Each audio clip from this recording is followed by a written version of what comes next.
রেলগাড়ির কামরায় হঠাৎ দেখা, ভাবিনি সম্ভব হবে কোনোদিন।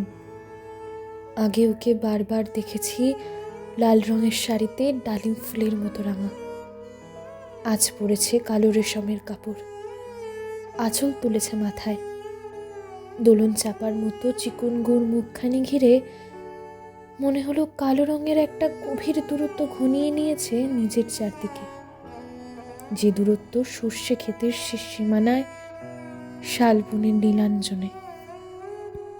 থমকে গেল আমার সমস্ত মনটা।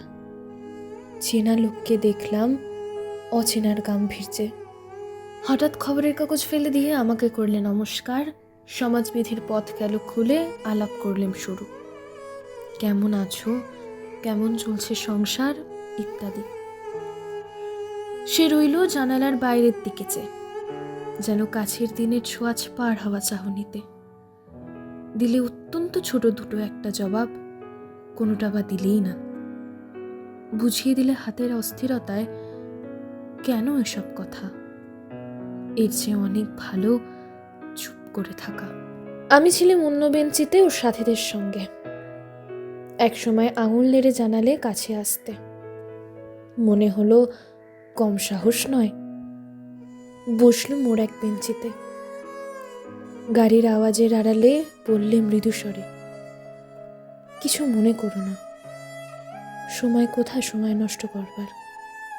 আমাকে নামতে হবে পরের স্টেশনেই, দূরে যাবে তুমি, দেখা হবে না আর কোনোদিনই। তাই যে প্রশ্নটার জবাব এতকাল থেমে আছে শুনবো তোমার মুখে। সত্যি করে বলবে তো? আমি বললাম, বলবো। বাইরের আকাশের দিকে তাকিয়েই শুধল, আমাদের গেছে যে দিন, একেবারেই কি গেছে? কিছুই কি নেই বাকি? একটুকু রইলেম চুপ করে, তারপর বললেম, রাতের সব তারাই আছে দিনের আলোর গভীরে। খটকা লাগলো, কি জানি বানিয়ে বললেম নাকি। ও বললে, থাক এখন যাও ওদিকে। সবাই নেমে গেল পরের স্টেশনে, আমি চললাম একা।